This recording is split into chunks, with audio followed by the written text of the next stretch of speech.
Scored 40 marks in a test. देखिए, yes scored 40 marks in a test. एक test हुआ है, क्या हुआ? एक टेस्ट लिया गया है जिसमें यस नाम का एक लड़का है, ठीक है। मतलब Yash scored 40 marks in a test, मतलब एक टेस्ट लिया गया है जिसमें यस जो है सो 40 मार्क्स लाया। कितना मार्क्स लाया? 40 मार्क्स, 40 मार्क्स, ठीक है। देखो, बोलता है Yash scored 40 marks in a test getting 3 marks for each right answer. मतलब वो सही बनाया है, जो क्वेश्चन सही बनाया है उसके लिए उसे 3 मार्क्स मिला है, और and losing 1 marks for each wrong answer. मतलब समझ लीजिए कि ये जो एग्जाम इन्होंने दिया ये जस्ट लाइक कॉम्पिटिटिव एग्जाम है। यहाँ पे नेगेटिव मार्किंग का क्वेश्चन है ये, और जहां पे भी नेगेटिव मार्किंग होगा तो जितना लूज करेगा वो उसका मार्क्स में क्या हो जाएगा? माइनस हो जाएगा। देखिए क्या है so, yes scored 40 marks in a test getting 3 marks for each right answer. अगर वो सही आंसर लिखता है तो हर एक सही आंसर के लिए उसे 3 नंबर मिलता है, and losing 1 mark for each wrong answer. और अगर गलत कर देता है तो उसको 1 नंबर घट जाता है, तब उसे 40 नंबर। मतलब अगर वो सही लिखेगा, अगर वो सही बनाएगा तो जितना क्वेश्चन सही बनाएगा उसके लिए उसे जो है सो 3-3 मार्क्स मिलेगा, और जितना क्वेश्चन गलत बनाएगा उसके लिए उसे 1 मार्क्स माइनस हो जाएगा। अब सपोज करो, जस्ट हम एक एग्जांपल लेकर समझा रहे हैं कि मान लो कि 10 क्वेश्चन था, मान लेते हैं। अभी क्वेश्चन कितना है हमें मालूम नहीं है, लेकिन हम सिर्फ बता रहे हैं कि मान लेते हैं कि 10 क्वेश्चन था, ठीक। मान लेते हैं 10 क्वेश्चन था जिसमें 6 क्वेश्चन सही बनाया और 4 क्वेश्चन गलत बनाया, ठीक है। और सही बनाने के लिए कितना नंबर था? 3। तो 6 क्वेश्चन सही बनाया, तो 6 क्वेश्चन अगर सही बनाए तो कितना होगा? 6 3 18 मार्क्स आए। और 4 क्वेश्चन गलत बनाए तो एक क्वेश्चन गलत होने पे कितना मार्क्स माइनस हो रहा है? 1। तो कितना? 4 क्वेश्चन गलत किया तो 4 माइनस होगा, तो ओवरऑल मार्क्स कितना आएगा? तो ओवरऑल जो मार्क्स होगा 18 माइनस 4, तो ओवरऑल कितना हो गया? 14 मार्क्स हो गया। अब ऐसे समझिए, हम इसको जस्ट एक एग्जांपल से समझा रहे हैं। ये तो इसका 40 तो अलग है, इसमें क्वेश्चन कितना लिया वो तो हमें मालूम नहीं ना है। हम जस्ट एक एग्जांपल से बता रहे हैं आपको कि अगर मान लो 10 क्वेश्चन है, 10 क्वेश्चन में यस अगर 6 क्वेश्चन सही बनाया और एक क्वेश्चन के लिए अगर 3 मार्क्स मिल रहा है तो 6 के लिए 6 3 18 मार्क्स हो गया, 18 मार्क्स। और 4 क्वेश्चन गलत बनाया तो एक क्वेश्चन गलत करने पे 1 नंबर कट रहा है, तो 4 क्वेश्चन गलत किया तो 4, तो 18 में 4 चला गया तो कितना आ गया? 14। ओवरऑल उसका मार्क्स कितना आ गया? 14 आया। इसीलिए ना कॉम्पिटिटिव एग्जाम जो होता है तो उसमें नेगेटिव मार्किंग होता है, तो क्वेश्चंस जो गलत, जिसको आप नहीं जान रहे तो उसको अटेम्प्ट नहीं करना है, क्योंकि अगर आप रॉन्ग बना दीजिएगा तो जो भी सही आएगा वो भी नंबर आपका चला जाएगा, ठीक है। इसीलिए ना नेगेटिव मार्किंग पे विशेष तौर पे जो सही है उसी को बनाना चाहिए। अगर जो नहीं समझ में आ रहा है तो उसको छोड़ देना चाहिए, क्योंकि गलत बनाने से जो आप सही बनाए उसका भी मार्क्स माइनस हो जाएगा, ठीक है। तो ये चीज आप समझ गए होंगे। तो अब हम लोग डायरेक्ट क्वेश्चंस की तरफ चलते हैं। अब क्वेश्चंस क्या बोला है समझिए। Yes scored 40 marks, yes total 40 marks 40 लाए। कब? जब वो सही मार्क्स के लिए, सही कोई आंसर के लिए उसे 3 मार्क्स मिलता और गलत के लिए 1 मार्क्स माइनस होता तब। लेकिन हमें तो अभी यहाँ नहीं पता है कि कितना नंबर ऑफ क्वेश्चंस है, ये तो नहीं मालूम है। तो पहले ऐसा करते हैं, late the number of questions of right answer, मतलब वैसा क्वेश्चन जिसमें राइट आंसर, सही आंसर लिखा है। Let the number of question of right answer be x मान लिए, ठीक है। And the number of questions of wrong answer, जो गलत आंसर बनाए, रॉन्ग आंसर बी y मान लिए, ठीक है। अब अकॉर्डिंग टू क्वेश्चन, ठीक। तो सही बनाने पे कितना मिलता था? सही बनाने पे कितना मिलता था? 3 नंबर। कितना मिलता था? 3 नंबर। तो क्वेश्चन कितना? x है, तो एक क्वेश्चंस को सही बनाने में 3 नंबर मिल रहा है, अगर एक क्वेश्चंस को सही बनाने में अगर 3 नंबर मिल रहा है तो हमारे पास x क्वेश्चन बना है तो कितना हो जाएगा 3x हो जाएगा, मतलब ये 3x हो गया। ठीक है, अब गलत कर रहा है, गलत y गलत जो कर रहा है उसका माइनस होगा, तो एक क्वेश्चन को गलत करता है, एक क्वेश्चन अगर गलत करता है, देखो रॉन्ग आंसर भी कितना है y है, let the number of questions of wrong answer be y, मतलब जो गलत आंसर दिया उसका क्वेश्चन का संख्या कितना y, तो एक क्वेश्चन गलत करने पर एक नंबर कटता है, तो y क्वेश्चन गलत किया तो कितना नंबर कटेगा y नंबर कटेगा, और ये पूरा मिला के कितना हो गया 40, तो इक्वेशन फर्स्ट हो गया। ठीक, अब दूसरा कंडीशन क्या है कि बोलता है कि हाइड 4 मार्क्स बीन अवार्डेड, अब चेंज कर दिया गया, अब बोलता है नहीं, जहां पे पहले 3 नंबर मिलता था अब वहां 4 नंबर मिले, मतलब पहले सही बनाने पे 3 नंबर मिलता था, अब बोलता है नहीं, अब सही बनाने पे 4 नंबर दिया जाए, और फिर क्या बोलता है, और गलत बनाने पे 2 नंबर काटा जाए, डिडक्ट किया जाए, तब कितना मार्क्स आएगा, तब 50 मार्क्स आ रहा है। मतलब अब क्या बोल रहा है कि जब सही बनाएगा क्वेश्चन तो 4 नंबर मिलेगा, तो सही क्वेश्चन कितना था x, तो 4x हो गया, माइनस अब गलत करेगा तो अब कितना माइनस हो रहा है 2, तो गलत क्वेश्चन कितना है y, तो 2y हो गया, इज इक्वल टू मिला के कितना हो गया 50, तो ये हमारा इक्वेशन 2 हो गया। ठीक है, अब दोनों इक्वेशंस को सॉल्व कर देंगे। चलिए देखिए कैसे सॉल्व करेंगे, एलिमिनेशन मेथड से सॉल्व करते हैं। क्या है देखो, तो यहाँ पे 2 है, ठीक है, और यहाँ पे क्या है 1 है, यहाँ पे क्या है 2, और यहाँ पे क्या है 1 है। ठीक है, तो एलिमिनेशन मेथड में क्या किया जाता है, एलिमिनेशन मेथड में कोएफिशिएंट को इक्वल किया जाता है, तो उसके लिए क्या तरीका है, तो अगर यहाँ 2 है, अगर यहाँ 1 है, तो इस 1 को यहाँ मल्टीप्लाई कर दो और इस 2 को यहाँ मल्टीप्लाई कर दो, उल्टा करते हैं। ठीक है, अगर देखो, अगर y को अगर आप इक्वल करना चाहते हैं तो y में यहाँ पे कोएफिशिएंट अगर 1 है, इस 1 को यहाँ पे कर देंगे, और अगर यहाँ 2 है तो इसको यहाँ पे मल्टीप्लाई कर देंगे। ठीक है, अब इस बात को लिखेंगे, क्या लिखेंगे, मल्टीप्लाइंग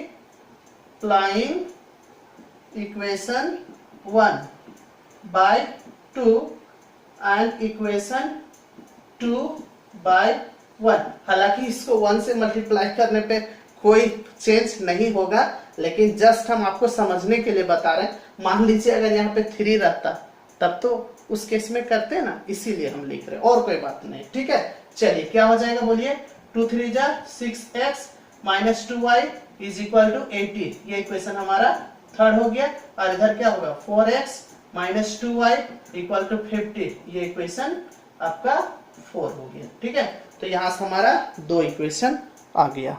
ठीक, अब क्या करेंगे, अब इसको माइनस 2 है, देखिए माइनस माइनस, तो याद कीजिए मैं बताया था जब माइनस माइनस रहेगा या प्लस प्लस रहेगा तो उस केस में सब्ट्रैक्ट करते हैं, तो यहाँ पे सब्ट्रैक्ट करेंगे, तो लिखेंगे सब्ट्रैक्टिंग इक्वेशन, कौन सा बोलो, इक्वेशन थर्ड फ्रॉम इक्वेशन 4, किसे सब्ट्रैक्ट कर रहे हैं 4 से, चलो 4 को लिखो, लेफ्ट तरफ क्या है 4x माइनस 2y, और बताया था जब सब्ट्रैक्ट किया जाता है तो साइन चेंज हो जाता है, तो 3 को सब्ट्रैक्ट करें तो 3 वाला में देखिए क्या क्या है, देखिए प्लस 6x है तो क्या हो जाएगा माइनस 6 है, फिर देखिए माइनस 2y है तो क्या हो जाएगा प्लस 2y होगा। चलो इसको लिखो, फिर यहाँ पे 50 हो गया इक्वेशन 4, और इक्वेशन थर्ड को माइनस करें तो थर्ड में प्लस 80 है तो हो जाएगा माइनस 80। ठीक है, तो यहाँ से देखिए plus 2y minus 2y cancel हो गया, तो 4x में 6x तो माइनस 2x, और उधर आपका हो गया 50 में 80 तो माइनस 30, तो x बराबर यहाँ से 15 आ गया। ठीक है, x का वैल्यू 15 आ गया।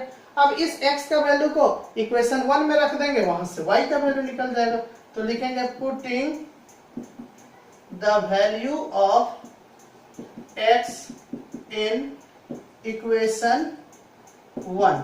ठीक है, वी गेट, क्या प्राप्त होगा बोलो, क्या क्या है 3, तो 3 हो गया, और x है तो x के जगह पे 15 है तो into 15 minus y is equal to 40, तो कितना हो गया 45 हो जाएगा, माइनस y इक्वल टू 40, तो minus y equal to 40 minus 45, तो माइनस y इक्वल टू हो गया माइनस 5, तो y इक्वल टू 5 आगे देखिए x और y का वैल्यू निकल गया। मतलब जो हमारा करेक्ट क्वेश्चन जो था, करेक्ट आंसर देने वाला जो क्वेश्चन का संख्या था वो 15 था, और रॉन्ग आंसर जो देने वाला संख्या था वो कितना था 5। तो लास्ट में हम लोग लिख देंगे यहाँ पे hence the number of question of correct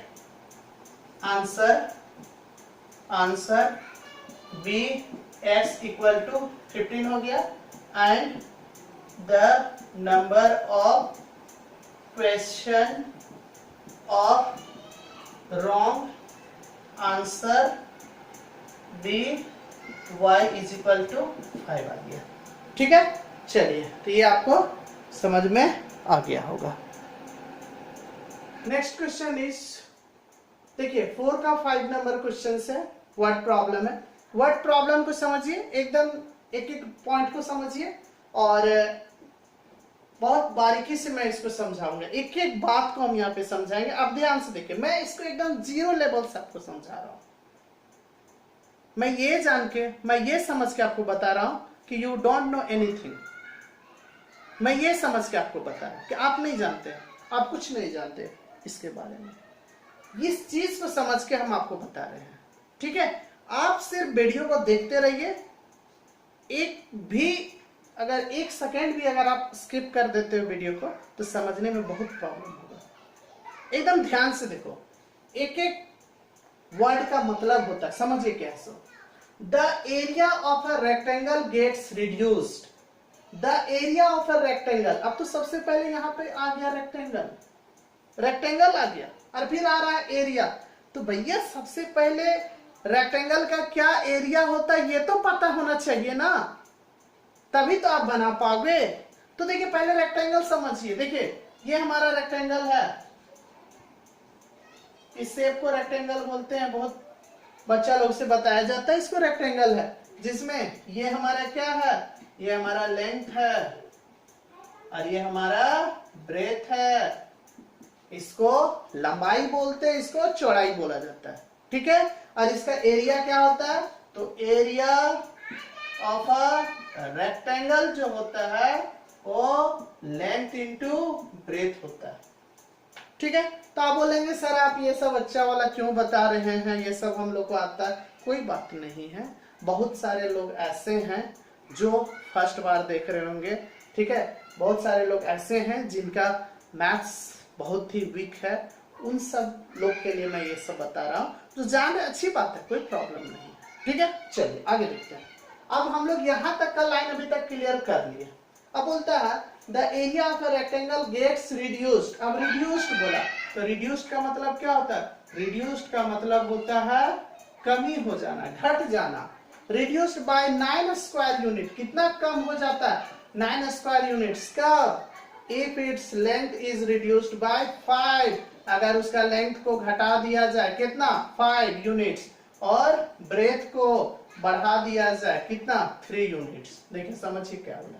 अब आप ही समझिए थोड़ा देर के लिए, कोई अगर रेक्टेंगल है, अगर उसका लेंथ को बढ़ा दीजिएगा या घटा दीजिएगा, या ब्रेथ को बढ़ा दीजिएगा या घटा दीजिएगा, तो एरिया में तो चेंज होगा ही, डेफिनेटली चेंज होगा। अगर आप लेंथ को चेंज करते हो, ब्रेथ को चेंज करते हो, तो एरिया तो चेंज करेगा ही, क्यों नहीं करेगा। अब लंबाई चेंज कर दीजिएगा, चौड़ाई चेंज कर दीजिएगा, तो एरिया तो चेंज करेगा ही। तो वही काम तो यहाँ पे भी हो रहा है कि क्या बोल रहा है, the area of a rectangle gets reduced by 9 square unit. मतलब एरिया 9 स्क्वायर यूनिट कम हो जाता है। कब, जब लेंथ को घटा दिया जा रहा है। कितना घटा दिया जा रहा है, 5 यूनिट्स घटा दिया जा रहा है, और ब्रेथ को कितना बढ़ा दिया जा रहा है, 3 यूनिट्स बढ़ा दिया जा रहा है। ठीक है, तो पहले यहां तक के लिए हम एक इक्वेशन बना लेते हैं, फिर हम लोग आगे पढ़ेंगे। ठीक, अब यहाँ पे लास्ट में क्या बोला, find the dimensions of the rectangle. Dimensions का मतलब होता है जो लेंथ और ब्रेथ जो होता है उसी को डायमेंशंस बोला जाता है। ठीक है, तो यहाँ पे ये जो लेंथ है और ये ब्रेथ है इसी को डायमेंशन बोलते हैं। ठीक, तो यहाँ पे तो लेंथ और ब्रेथ नहीं दिया हुआ है, तो जिसका कोई नहीं होता उसका एक्स और वाई होता है। तो यहाँ पे हम लोग क्या करेंगे, let the length of a rectangle be x unit and the breadth of a rectangle be y unit. ठीक है, थोड़ा जब हम बोलते हैं तो उसको भी थोड़ा समझने का कोशिश कीजिएगा, क्योंकि राइटिंग थोड़ा गंदा टाइप से लग रहा है, हो सकता है आपको समझने में प्रॉब्लम होगा, इसके लिए हम क्षमा चाहते हैं। लेकिन जब आप हम लिखते रहते हैं उस समय अगर आप सुनिएगा तब कंफर्म आपको समझ में आ जाएगा कि क्या लिखा हुआ है। ठीक है, अब देखिए, therefore area of a rectangle. तो एरिया ऑफ अ रेक्टेंगल क्या होता है मेरे भाई, अभी बताया ना, लेंथ इंटू ब्रेथ। तो लेंथ x और ब्रेथ कितना y, तो एक्स वाई स्क्वायर यूनिट हो गया। ठीक है, अब चलो अकॉर्डिंग टू क्वेश्चन देखो, इस टाइप का जब भी क्वेश्चन रहेगा ना तो इसका इक्वेशन बनाना हम बहुत आसान तरीके से हम समझेंगे, बहुत आसान तरीका, बहुत आसान तरीका। आपको कुछ नहीं करना, आप पहले ऐसे लिखिए, यहाँ पे लेंथ को रखिए x, यहाँ पे ब्रेथ को रखिए y। ठीक है, यहाँ पे लेंथ को रखिए x, यहाँ पे ब्रेथ को रखिए y, और यहाँ पे एरिया को रखिए एक्स वाई। देखें हम क्या कर रहे हैं, सो यहाँ पे लेंथ रखे, यहाँ ब्रेथ रखे, और यहाँ पे एरिया को रखे, थोड़ा गैप बना के रखिएगा। ठीक है, अब देखिए, आप जो जो क्वेश्चन में बोल रहा है ना आप उसको लिखते चलिए, बहुत मजा आएगा। देखिए कैसे, so the area of a rectangle gets reduced by 9 square unit. मेरे भाई पहले एरिया कितना था एक्स वाई, अब घट गया, कितना घट गया 9, तो लिखो ना एक्स वाई माइनस 9, तो ये तो हमारा एक चीज निकल गया, एरिया निकल गया कि एक्स वाई माइनस 9 हो जाएगा। अब क्या, अब बोलता है if its length is reduced by 5, तो लेंथ को 5 माइनस कर दिया तो x माइनस 5 हो गया, और क्या बोला, and breadth is increased by 3 units, तो y प्लस 3 हो गया। देखो कितना आसानी से बन गया, और ये लेंथ हो गया, ये ब्रेथ हो गया, दोनों को मल्टीप्लाई कर देंगे तो एरिया हो जाएगा। लेंथ इंटू ब्रेथ क्या होता है, एरिया। देखो बोला कि लेंथ घट गया, घटा दिए, ब्रेथ सॉरी क्या घटा था यहाँ पे, हाँ एरिया घटा था, कितना घटा था 9, तो 9 घटा दिए, लेंथ बढ़ा था कितना 5, तो 5 बढ़ा दिए, ब्रेथ यहाँ पे लेंथ घटा था 5 तो घटा दिए, ब्रेथ बढ़ा था 3 तो 3 बढ़ा दीजिए, बढ़ा दिए। अब ये लेंथ हो गया, ये ब्रेथ हो गया, और दोनों को मल्टीप्लाई कर देंगे तो एरिया निकल गया। ठीक है, चलो अब यहाँ से इक्वेशन बनाते हैं। अब x को y से मल्टीप्लाई करेंगे, xy, x को 3 से 3x, माइनस 5 को y से माइनस 5y, और यहाँ से प्लस माइनस माइनस 5 3 जा 15, और इधर से xy माइनस 9। अब xy खत्म, तो क्या हो गया 3x माइनस 5y, और माइनस 15 को उधर ले चलो तो minus 9 plus minus 5y is equal to 15 में 9 तो 6। ये इक्वेशन फर्स्ट हो गया। ठीक, अब आगे पढ़ते हैं अगेन अकॉर्डिंग टू क्वेश्चन। ठीक है, अब फिर वही काम करेंगे, फिर वही हो रहा होगा, लेंथ ब्रेथ को घटा बढ़ा रहा होगा, उससे ज्यादा कुछ नहीं कर सकता इसमें। If we increase the length by 3 units, फिर वही काम कीजिए, लेंथ यहाँ पे x था, ब्रेथ y था, और दोनों को मल्टीप्लाई कर देने से क्या आ जाता है, एरिया एक्स वाई आ जाता है। ठीक, जो जो है लिखिए, क्या बोला, if we increase the length by 3 units, मतलब x प्लस 3। ठीक है, और ब्रेथ को क्या बोला, and the breadth by, and if we increase the length by 3 units, मतलब लेंथ को 3 यूनिट्स बढ़ा रहा, and the breadth by 2 units, और ब्रेथ को भी 2 यूनिट्स बढ़ा रहा है। मतलब देखिए इसमें दोनों बढ़ा रहा है, तो ऑटोमेटिक है जब लेंथ बढ़ेगा ब्रेथ बढ़ेगा तो एरिया भी बढ़ेगा। तो कितना बढ़ रहा है 67, तो यहाँ पे 67 हो जाएगा। ठीक है, चलो तो एक्स वाई हो गया, इसको मल्टीप्लाई करेंगे, प्लस 2x हो गया, plus 2x plus 3y plus 6, और इधर हो गया एक्स वाई और प्लस 67। ये एक्स वाई कैंसिल हो गया, यहाँ से 2x plus 3y equal to उधर चला जाएगा 67 है, माइनस 6 चला जाएगा तो 61। ये इक्वेशन 2 हो गया। ठीक है, अब देखिए यहाँ पे 5 है, y है, और यहाँ पे 3y क्रॉस मल्टीप्लिकेशन मेथड से बना, क्रॉस मल्टीप्लिकेशन बोलते हैं, एलिमिनेशन मेथड से बना देते हैं। यहाँ पे 5 है, इस 5 को यहाँ मल्टीप्लाई कर देते हैं, यहाँ पे 3, इसको 3 मल्टीप्लाई कर देते हैं, तो लिखेंगे multiplying equation 1 by 3 and equation 2 by 5। चलो फटाफट बोलो, 3 3 जा 9x minus 15y is equal to 8। यहाँ पे कितना था 5 2 जा 10, यहाँ पे 10x होगा, ठीक है 10x होगा प्लस 5 3 जा 15y हो गया और इधर 5 1 जा 5, देखो ना यहाँ पे देखो 3 से मल्टीप्लाइंग इक्वेशन 1/3 एंड इक्वेशन 2/5, तो इसको 3 से मल्टीप्लाई करो तो कितना हो जाएगा 3 3 जा 9x माइनस 3 5 जा 15y माइनस इक्वल टू 3 6 जा 18, और इसको 5 से करेंगे तो 5 2 जा 10x और 5 3 जा 15y और 5 1 जा 5 30 हो गया। अब देखिए माइनस 15 प्लस 15 तो ऐड कर देंगे, कैंसिल हो जाएगा, तो इधर हमारा हो गया ये 19x हो जाएगा और इधर 323, तो बाई में हो गया 17 आ जाएगा, ठीक है 17 आ गया। अब आप इस x का वैल्यू को फर्स्ट या सेकंड किसी में भी रख दीजिए, वहां से y का वैल्यू निकल जाएगा, ठीक है। तो लिख देंगे यहाँ पे क्या लिखेंगे, putting the value of x in equation first, तो क्या था देखो 3 इंटू एक्स के जगह पे 17 minus 5y is equal to 6, तो 17 3 जा 51 हो गया माइनस 5y इक्वल टू 6। अब इसको इस तरफ ले चलेंगे तो minus 5y equal to 6 minus 51 हो जाएगा, ठीक है।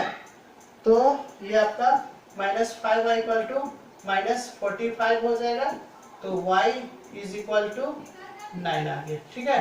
तो x का वैल्यू 17 आ गया, x का वैल्यू 17 आ गया और y का वैल्यू 9 आ गया, ठीक है। तो ये आपका ये लेंथ हो गया 17 और ब्रेथ हो गया 9 हो गया, ठीक।